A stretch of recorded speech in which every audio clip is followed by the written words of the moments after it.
इसी तरह से जब मैं यहाँ आता हूँ डेसिमल प्लेसेस को क्लिक करता हूँ और उसके बाद एंटर करता हूँ तो फिर से वही मैसेज अवेलेबल है एक्सेप्ट। देखिए यहाँ पे रेड कलर में YES लिखा हुआ है। मैं Y को जैसे ही कीबोर्ड पे प्रेस करूंगा मेरे पास मेरी जो कंपनी है वो क्रिएट हो जाएगी। देखिए अब यहाँ पे जो स्क्रीन अवेलेबल है उसमें गेटवे ऑफ टैली आ गया है, जिसमें एक मेन्यू दिखाया गया है जिसमें बहुत सारी कमांड्स अवेलेबल हैं जो कंपनी से रिलेटेड कमांड्स हैं। इसके साथ यहाँ लेफ्ट हैंड साइड पे नेम ऑफ द कंपनी जो कि हेड फर्स्ट ट्रेडर्स के नाम से है मेरे पास, और साथ ही ये जानकारी भी दी गई है कि डेट ऑफ लास्ट एंट्री क्या है। इसी तरह से यदि आप यहाँ ध्यान दें तो करंट पीरियड की जानकारी दी गई है कि कौन सा हमारा फाइनेंशियल ईयर रहेगा, और इस वक्त ये जानकारी दी गई है कि आप कौन सी डेट की एंट्री कर सकते हैं या अभी करंट डेट टैली में क्या सेट है। तो इस तरह से आप कंपनी क्रिएट कर सकते हैं। हमारे पास यहाँ गेटवे ऑफ टैली के अंतर्गत काफी सारे ऑप्शंस अवेलेबल हैं जो कि मेन्यूज के रूप में हैं। सबसे पहला है मास्टर्स, दूसरा ट्रांजैक्शंस, इंपोर्ट और इस तरह से रिपोर्ट्स। मास्टर्स में यदि आप अकाउंट्स इन्फो पे यदि आप क्लिक करते हैं तो आपके पास अकाउंट्स इन्फो के अंतर्गत ग्रुप्स, लेजर्स, स्टैट्यूटरी इन्फो और वाउचर टाइप्स, इन सब की जानकारी अवेलेबल हो जाती है, जिनमें आप फिर से क्लिक करके उस सब मेन्यू में भी जा सकते हैं। जैसे मैं ग्रुप्स पे क्लिक करता हूं तो मेरे पास ग्रुप्स का जो सब मेन्यू है वो खुल गया है, जिसमें ग्रुप्स दो तरह से बनाया जा सकता है, सिंगल और मल्टीपल ग्रुप। लेकिन अभी मैं यहां से क्विट करके वापस आता हूं पिछले लेवल पे, फिर से क्विट करके वापस आता हूं यहां से। इसी तरह से ट्रांजैक्शन के अंतर्गत अकाउंटिंग वाउचर से रिलेटेड इंफॉर्मेशन अवेलेबल है। यदि आप यहां क्लिक करें तो देखिए अकाउंटिंग वाउचर क्रिएशन स्क्रीन खुल जाती है, जिसमें यहां पे बटन टूल बार बदल जाते हैं। इस तरह से यहां से बाहर आने के लिए आप एस्केप का प्रयोग कर सकते हैं, और या यहां कंट्रोल एम के जो पास में एक क्रॉस का निशान है यहां भी क्लिक कर सकते हैं आप। इसी तरह से अगर मैं थोड़ा सा नीचे आऊं तो इंपोर्ट के अंतर्गत यदि मैं यहां पे क्लिक करूं तो इंपोर्ट ऑफ डेटा से रिलेटेड इंफॉर्मेशन मेरे पास अवेलेबल हो जाएगी, जिसके अंदर मास्टर्स फिर से जहां से मुझे डेटा इंपोर्ट करना है, और इसी तरह से वाउचर से रिलेटेड डेटा अगर मुझे इंपोर्ट करना है तो वो भी मैं इंपोर्ट कर सकता हूं। जो लास्ट सेक्शन इसमें है वो रिपोर्ट्स के रूप में है। जैसे हमने पहले भी जानकारी ली थी, balance sheet, profit and loss, ratio analysis, ऐसी रिपोर्ट्स आप डायरेक्ट रिपोर्ट सेगमेंट से प्राप्त कर सकते हैं। तो इस तरह से गेटवे ऑफ टैली के अंतर्गत काफी सारी जानकारी है जो मेन्यूज और सब मेन्यूज में एकत्रित की गई है। आप यदि यहाँ राइट हैंड साइड पे देखें तो आपके पास एक बटन टूल बार अवेलेबल है।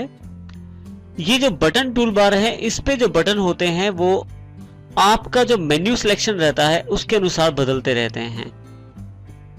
अभी यदि आप ध्यान दें तो यहाँ पे जो मेन्यूज अवेलेबल हैं, सबसे पहले F1, उसके पश्चात फिर से F1 लिखा हुआ है लेकिन वो अंडरलाइन है। अब जो F1 डायरेक्ट लिखा है उसके लिए आप कीबोर्ड पर डायरेक्ट F1 शॉर्टकट का प्रयोग कर सकते हैं, और जिसके नीचे अंडरलाइन है उसके साथ आप ALT यानी कि अल्टर बटन का प्रयोग भी कर सकते हैं। आप चाहें तो यहाँ माउस क्लिक के साथ भी कार्य ले सकते हैं। जैसे मैं यहाँ पे सिलेक्ट कंपनी पे क्लिक करता हूँ, जैसे ही क्लिक करता हूँ तो लिस्ट ऑफ कंपनीज मेरे पास अवेलेबल हो जाती है, जो कंपनीज इस वक्त मेरे पास टैली में अवेलेबल है। यदि भी यहाँ ध्यान दें ऊपर डायरेक्टरी भी अवेलेबल है। आप डायरेक्टरी चेंज करके, यदि आपके पास बहुत सारी डायरेक्टरीज हैं जिनमें अलग अलग कंपनीज अवेलेबल हैं, तो आप यहाँ से वो डायरेक्टरी चेंज करके भी उन कंपनी की सिलेक्शन कर सकते हैं। जिस कंपनी को आप चाहते हैं सिलेक्ट करना उस कंपनी पे क्लिक करके एंटर कर दीजिए, या आप वहां पे डायरेक्ट डबल क्लिक भी कर सकते हैं। जैसे ही आप क्लिक करते हैं आपके पास फिर से यहाँ पे लिस्ट ऑफ सिलेक्टेड कंपनीज में हेड फर्स्ट ट्रेडर्स अवेलेबल हो जाता है। आप चाहें तो जो कंपनी आपके पास सिलेक्टेड आप उसे शट भी कर सकते हैं। आप इसके लिए शट कंपनी का प्रयोग करें। जैसे मैं इस पे क्लिक करता हूं, देखिए यहां से लिस्ट ऑफ सिलेक्टेड कंपनी से हेड फर्स्ट कंपनी का नाम हट गया है, और यहाँ पे मेन्यू भी हमारे पास जो गेटवे ऑफ टैली है उसमें बदल गया है। इसमें कंपनी इन्फो से रिलेटेड मेन्यू मेरे पास अवेलेबल है। यहां से फिर से मैं सिलेक्ट कर सकता हूं कंपनी। मैं यहां से दूसरी कंपनी बना भी सकता हूं, एक नई कंपनी मैं यहां से बना सकता हूं, और इसी के साथ यहां से बैकअप और रिस्टोर जैसे महत्वपूर्ण ऑप्शंस का प्रयोग भी किया जा सकता है। यहां मैं सिलेक्ट कंपनी पे क्लिक करता हूं, फिर से हेड फर्स्ट ट्रेडर पे डबल क्लिक कर देता हूं तो मेरे पास ये कंपनी अवेलेबल हो जाती है। फिर से हम यहाँ बटन टूल बार के कुछ बटन्स का अध्ययन करते हैं। F2 जो है वो डेट के लिए अवेलेबल है। जैसे मैं डेट पे क्लिक करता हूँ, आप चाहें तो यहाँ पे डेट चेंज कर सकते हैं। अभी मैं एंटर कर देता हूँ। इसी तरह से आप पीरियड भी चेंज कर सकते हैं। मेरे जो अकाउंट्स हैं वो 1/4/2010 यानी कि 1 अप्रैल 2010 से लेकर 31/3/2011 यानी कि 31 मार्च 2011 तक के लिए फाइनेंशियल ईयर को सिलेक्शन में लेते हैं। मैं चाहूं तो यहां से पीरियड भी चेंज कर सकता हूं। इसी के साथ आप कंपनी इन्फो पे क्लिक करके फिर से कंपनी इन्फो का एक मेन्यू खोल सकते हैं, जिसके अंतर्गत आप कंपनी सिलेक्ट कर सकते हैं। आप चाहें तो कंपनी शट कर सकते हैं, आप नई कंपनी यहां से बना सकते हैं, और पुरानी कंपनी में अगर आप चाहें तो चेंजेस कर सकते हैं। इस तरह से यदि आपने टेलीवर्ल्ड में कोई पासवर्ड अवेलेबल करवाया है तो आप उसको भी यहां से बदल सकते हैं।